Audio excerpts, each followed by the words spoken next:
In today's episode, Brittany asks, at what point do you stop doing work for someone as part of the sales process or the pitching process or even the job seeking? And how do you tell them, sorry, I'd love to do this, but I charge for that? This is a question that every consultant has had to answer at some point in their careers, usually fairly early on. It's sad to say, there are some bad actors out there who will absolutely take advantage of you. Without hesitation or scruples, they see you as free labor, and if you're, from their perspective, if you are foolish enough to do the work for them, then they feel entitled to it. Even regular employees face this. I have seen some egregious abuses of people in job interviews, where a company will open a job rec, have a really, really intensive exam in which they basically take all your ideas, and then they don't hire anybody. We, of course, in the consulting world, see this all the time as agencies.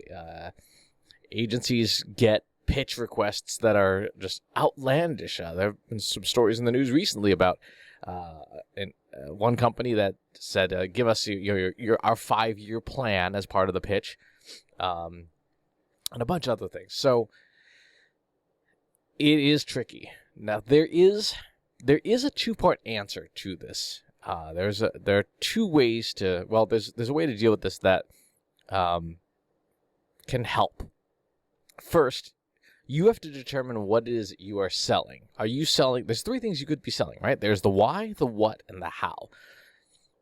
Most of, like, for example, the strategy consulting firms, the big shops like Accenture and Deloitte and stuff, they're in many cases selling the why, right? They're brought in because of their bespoke reputation, their brand, to sell the why on something like, I don't know, digital transformation or something fancy like that.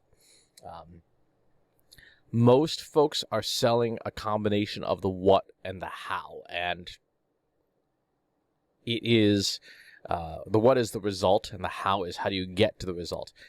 For example, my company, Trust Insights, we sell a lot of both in an even balance. When we talk about things like digital customer journey mapping, we have to sell the what it is, and then our secret sauce way of selling the how. So your first step is to figure out what it is that you're selling. If you're talking about something like Google Analytics, the why and the what is largely solved. It's the how.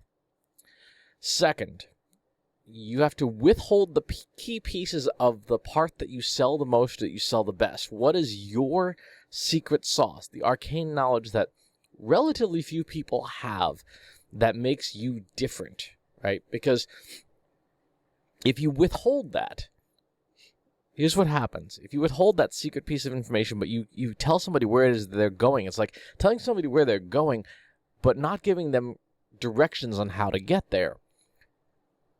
And if your knowledge is specialized enough, what will happen is they will go and try it, right? They may ghost you, they may go and try it, and then they realize, I don't know how to do this.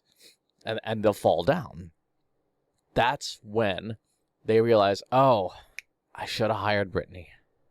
And the honest folks will come back. They'll say, hey, I loved your input last time. I tried it, didn't work. What am I doing wrong?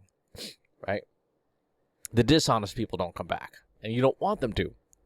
So, practical example. Out of the box, there are some customizations that everybody has to do to Google Analytics in order to make it work really well. There's one in particular, like your social media channels out of the box in Google Analytics are just flat out wrong, and they stay wrong. You have to know the specific set of tweaks you need to make in order to make it correct so that you can give proper credit to your social media efforts. Now, if you know how to do that, if you know that little secret, it's actually not a little secret, it's a fairly long one, you can then say to somebody, hey, Google Analytics is the best system for doing your social media attribution. You need to do customization to it to make it work, right? I just told you the why and the what. I haven't told you the how. And you may go and tinker with it and then say, I still can't figure out how to fix the problem of Facebook being counted as referral traffic, right? And as long as the person that you're interacting with, as long as their knowledge is less than yours on Google Analytics, they won't be able to do it.